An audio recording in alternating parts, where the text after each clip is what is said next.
Professor of Political Economy and Management expert Prof. Utomi says Nigerian politicians are responsible for the divisions in the country. Speaking at the first Tony Uranta Memorial Lecture in Lagos, Utomi said, and I quote, "Sadly, you will find much of today's divisions come from politicians weaponizing differences. Also, they deepen cleavages so they can pull the wool of emotions over reason to get votes they should not. Nigeria's political class has traded a vision that God cut out for us. We need new thinking if this phase is to pass Nigeria by." End of quote. Well, let's hear directly from the horse's mouth as Professor Prof. Utomi now joins us on the morning show. Good morning, Prof. Good to see you on the morning show. Good morning, Ruby. Let me break protocol if you don't mind. I was away when you celebrated your birthday, so I want to wish you a very, very happy birthday. Welcome to the club. Thank you, sir. Thank you very much. Well, I already quoted you, what you said at the Tony Uranta Memorial. But just a generic question. How country? What's your assessment of where we are? And what's your view about where we seem to be headed? Yeah. You know, I think the Tony Uranta Memorial Lecture was an appropriate place to get into this because in ways, Tony Uranta, who I walked a path with, represents an era of optimism about Nigeria. When we were young kids, youth coppers, back in 1977, the optimism was extraordinary. We thought we would change the world. Nigeria was at the epicenter of a rise of the dignity of the black man. Now, you know, you and I know that this is not how Africans even feel about us anymore. The question is what went wrong. And we can delve into so many tracks of what went wrong and how it went wrong. And the problem is that we are not given, unfortunately, in public culture in Nigeria, to rational analysis of how we got to where we are. And people, justify things in all kinds of ways that don't enable them get to the truth so we can fix the problem. Nigeria was hope to the black man for a variety of reasons. I take a personal example of how I became very friendly with General Joseph Namvan Garba. Garba was foreign minister when I was a student leader at the University of Nigeria. And back in 1975, I came to Lagos to invite him to engage us in the debate at the University of Nigeria as students on Nigerian foreign policy. Because at the time, the most important thing in Nigeria was foreign policy. We were called the frontline state and all of that. And when I got to Lagos, of course, the usual thing, you student, you want to see foreign minister, go and write to your dean, to this, all that stuff. Of course, I went down, waited in ambush, literally, for him to arrive. And as he arrived, I stepped out and said to him, "Colonel Garba, I disagree with you on Angola." He said, "My name is Prof. Utomi. I'm from the University of Nigeria." And we began a debate, which took me past his secretary, who had bounced me. Anyway, all that is history. That optimism with which we saw Nigeria's role in Africa has somehow faded. I can tell you, and I mentioned this in passing at the Tony Uranta lecture, because the chairperson was Ambassador Good News Igali. When Ambassador Igali was Nigeria's ambassador to Sweden, I had the good privilege of being invited to CIPRI's hosting of Global Trends, strategic process through which the U.S. evaluates its place in the world. It was a very small conclave, former European prime ministers, the incumbent prime minister of Sweden, foreign minister, and of course, I can't talk about what we said at those kinds of events because they are Chatham House rules. But I can say to you that one of the things that hit me at that conference, and I told Ambassador Gali because he hosted my wife and I to dinner, one very famous man, one time he was on CNN almost every day, but said, you know, what has happened to Nigeria is that it has lost its strategic relevance in the world. He said, 30 years ago, no power, no matter how big in the world, would want to do something in Africa without pausing to ask, how would Nigeria react? It's not necessarily that what Nigeria will do will stop it, but it will at least pause and ask. He says today, they would come into Nigeria's backyard without even thinking of Nigeria. So this loss of strategic relevance in the world is a very, very painful thing. But we can track how we got here. And that is what gets to me a great deal in having a political class that is not thoughtful enough, that is not able to have the kind of conversation that I had with a young colonel called Joseph Navengarba in 1975. Because we growing up, you know, we read Time Magazine, Newsweek, cover to cover. So when I said what I said about Angola and the foreign minister said to me, what do you mean? I gave him a detailed analysis that got to him. So when he got into his office, he said, get me Brownson, get me Australian secretary, get me Brownson, Ambassador Brownson Dede. So I'm going to Nsukka to go and debate these boys. That world is not, unfortunately, with us today. So much has changed, and the quality of the political class is significantly responsible for this problem. All right. Thank you very much. You've highlighted the fact that the political class is responsible for this problem, and if we must move forward, we must have a new thinking to take us out of this phase. I'd like you to expound on the new thinking. What does that look like? How do we rescue ourselves or rescue the nation as from where we are today? And I'd like you to speak broader to what's happening on the West African region as well, because a lot of the challenges, you know, around coups and the likes could also be down to leadership and political and, you know, the state of politics in these countries. I'd like you to just share with us. I'm so glad that you asked that question, because it leads me to a statement that defines this, talking about West Africa. You know, when I was in grad school, my neighbor was a Liberian who one day packed his things and said he was going home. He hadn't finished his PhD. So I said to him, my friend, what did they do you? What are you? He says, look, they keep calling him from Liberia and saying things are booming. What are you doing with PhD? Come back, my friend. So he packed his things and left. I returned after my PhD, and lo and behold, very soon, Liberia was unraveling. And who becomes Liberia's ambassador to Nigeria? This is my colleague, Sirenius 4, Ambassador 4 as he now was. And Sai, as we called him, will leave the Liberian embassy on Idejo Street there in VI and come to my house. I lived on VI there, on Aboyadeko. And he will sit down and say, Pat, you know what worries me? Is that when I was leaving Bloomington, you said to me, where are you going? I said, look, I'm going to, and I arrived in Liberia and things were booming and I got my Mercedes and this and that. And I saw things going wrong. And I did not speak up, because if I spoke up, I would lose my Mercedes. So I kept quiet. And the politicians were misbehaving. Then suddenly, army comes. And I watch things. And I see things going on. And I said, maybe I should speak up. But if I speak up, I will lose my house. I will lose my Mercedes. So I kept quiet. One day, things just unraveled so fast that you are driving your Mercedes, somebody meets you on the street and says, hey, my friend, give me the key of that Mercedes. You come out and give him the key and say, thank God, it's just a Mercedes. Thank God I'm alive. I still have a house. Then you get to your house, and the evening somebody comes and knows, boo, boo, boo. Come out, Commandante, you won't use this house. He says, before you know it, you are in a refugee camp.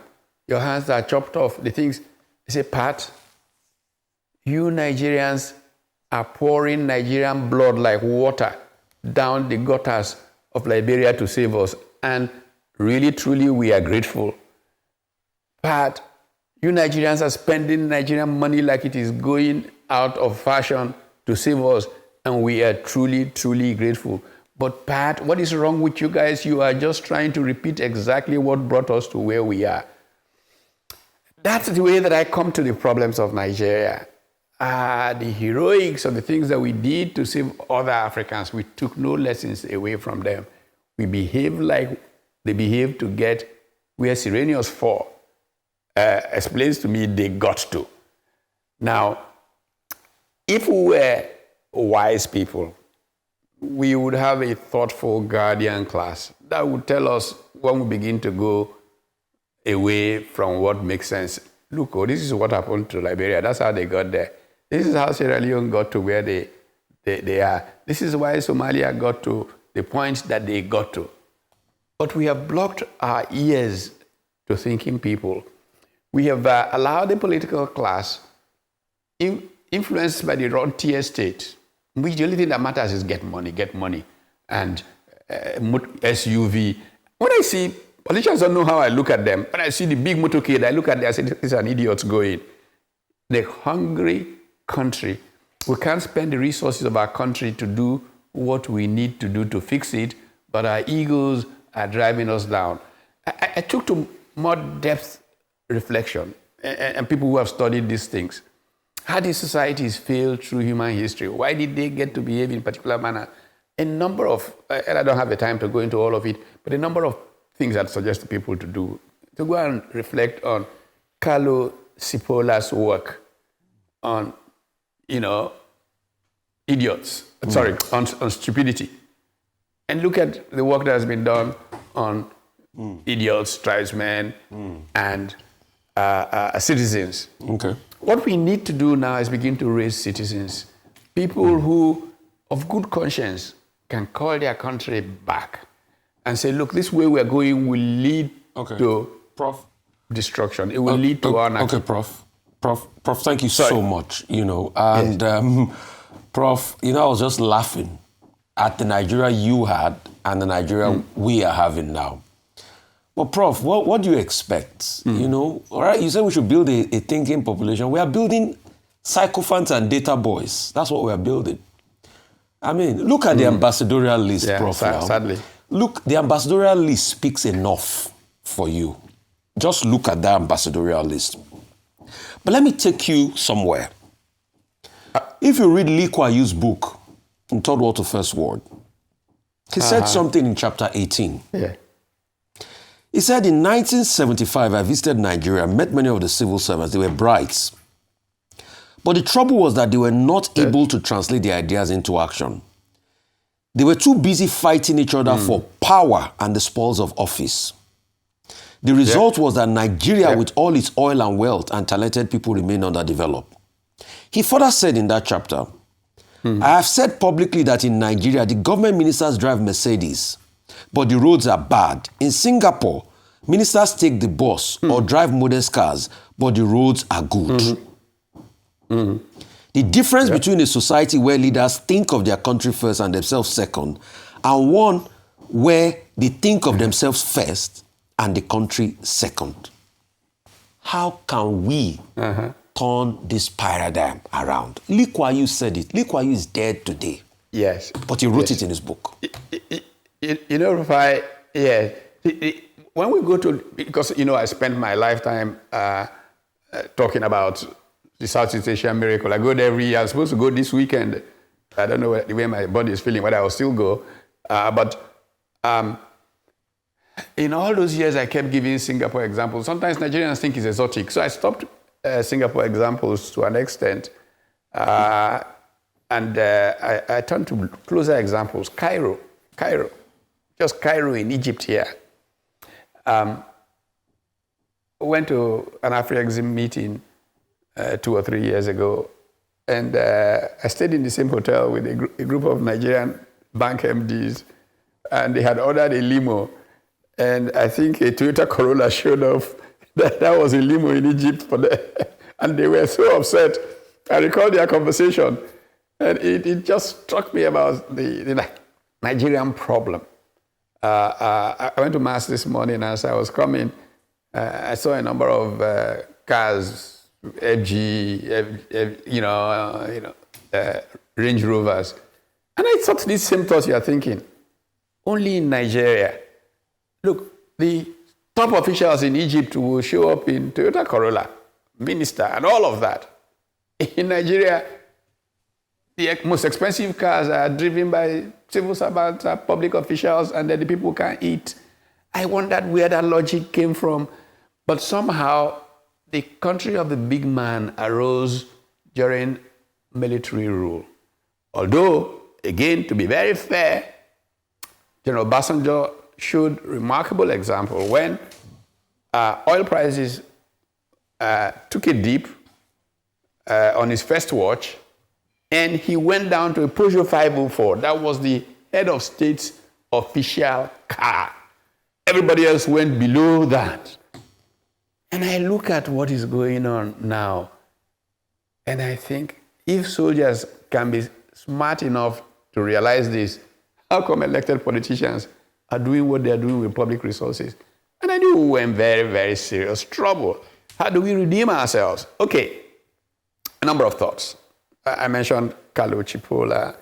One of the points that the Cipolla makes is that we underestimate how much stupid people dominated the world. True, he's an economic historian, went through economic history of the world, how often the stupid lead to perverse decision-making. And there are so many stupid people who don't realize it. If you are not a questioning mind, if you don't think and question every time, Prof? The danger of falling into stupidity is a very important one. Prof? And so how do we find people who are willing to extricate themselves from that rank? Yes, Ruby? Okay, Prof, sorry to interrupt you. Now, I agree with you. The crisis was long foretold. Kaplan talked about the coming anarchy. The anarchy is here. Is there hope? Mm-hmm. And where can we find that hope? You know, the amazing thing for me is that my experience is that Nigerians are the easiest people to lead. Look, let me give you a traffic analogy. I was trying to write a book a couple of years ago to use Lagos traffic as the model for this book, but let's leave all that stuff. But in terms of choice, one of the things I found was that the average driver in Lagos, as crazy as he seemed to be, usually starts out wanting to do the right thing. Till one big man goes bad and everybody goes. And the madness is ballooned. But ordinarily, when you show good example, Nigerians are so quick to adjust. That's why I say the problem is leadership. All we need are a few leaders who do the right thing, show example, and you'll be surprised what will happen in this country. All right. What we need to do is bring together people who realize that we are in grave danger from what we have done to our country. All right. Let everybody accept that all have sinned and fallen short of the glory of God. And let us begin by saying, we will not do this. I give you a simple example. The Integrity Organization just celebrated 30 years. When I was an executive in industry, the Integrity Organization was then called Convention on Business Integrity.